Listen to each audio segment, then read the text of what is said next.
Rajkot municipal corporation દ્વારા આગામી દિવસોની અંદર વોર્ડ નંબર 3ની અંદર જે આવાસો બની ગયા છે એનો ડ્રો ટૂંક સમયમાં જ ઓનલાઈન મૂકવા જઈ રહ્યા છીએ। અત્યાર સુધી મહાનગરપાલિકામાં ઓફલાઈન ડ્રો થતો હતો, પરંતુ અમદાવાદ, સુરત, બરોડા આ બધી જગ્યાએ ઓનલાઈન ડ્રો થાય છે અને ઓફલાઈનની અંદર 100 રૂપિયા ફોર્મની ફી હતી। હવે ઓનલાઈનમાં આપણે 50 રૂપિયા ફી કરી અને હમણાં ટૂંક સમયની અંદર એનો ડ્રો પણ બહાર પાડવાના છીએ। જરૂરિયાતમંદ ગરીબ પરિવારો માટે રાજકોટ મહાનગરપાલિકા જે આવાસો બનાવ્યા છે થોડા જ સમયની અંદર એને એલોટમેન્ટ પણ કરવામાં આવશે। બસ 15 દિવસની અંદર એનો ડ્રો ઓપન થશે। ઓનલાઈન કરીએ છીએ, ઓફલાઈનમાં નથી જતા, પરંતુ અમદાવાદ મેં જેમ કીધું અમદાવાદ, સુરત, બરોડાની અંદર ઓનલાઈન ફોર્મનું સબમિશન થતું હોય છે। 50 રૂપિયાની ફોર્મની ફીસ છે, એ ભરી અને કોઈ પણ લાભાર્થી લાભ લઈ શકે છે।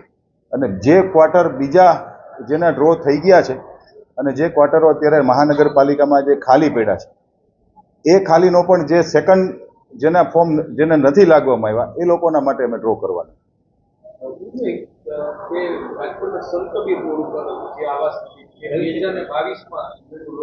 પ્રધાનમંત્રી આવાસ મેયર તરીકે પ્રદીપભાઈ ડવ હતા ત્યારે લોકાર્પણ વડાપ્રધાનની વર્ચ્યુઅલ ઉપસ્થિતિ 128 આવાસ છે દૂર થઈ ગયા। એટલે એની તપાસ કરીને કદાચ એલોટમેન્ટ કરવા પડશે તો કરી દેશું, થઈ જશે, એ પણ થઈ જશે।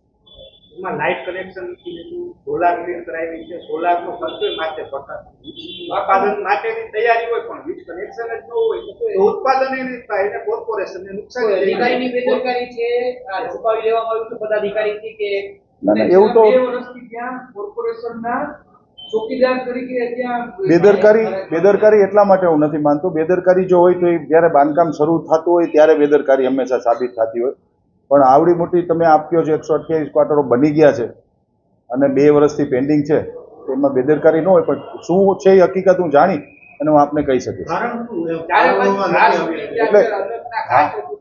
એટલે જ હું કહું છું કે મારા ધ્યાનમાં આપના દ્વારા વિષય મૂકવામાં આવ્યો છે, સારી બાબત છે, હું જાણી અને ડિટેલ આપને 100% કહી શકીશ। પણ આમાં બેદરકારી ન હોય, બેદરકારી હોય તો જ્યારે ગ્રાઉન્ડ લેવલે બાંધકામ થતું હોય ત્યારે જ સ્થિતિઓ પકડાતી હોય છે, પણ બની ગયા પછી 2 વર્ષ સુધી જો એલોટમેન્ટ ન થયા હોય તો એ તપાસનો વિષય છે।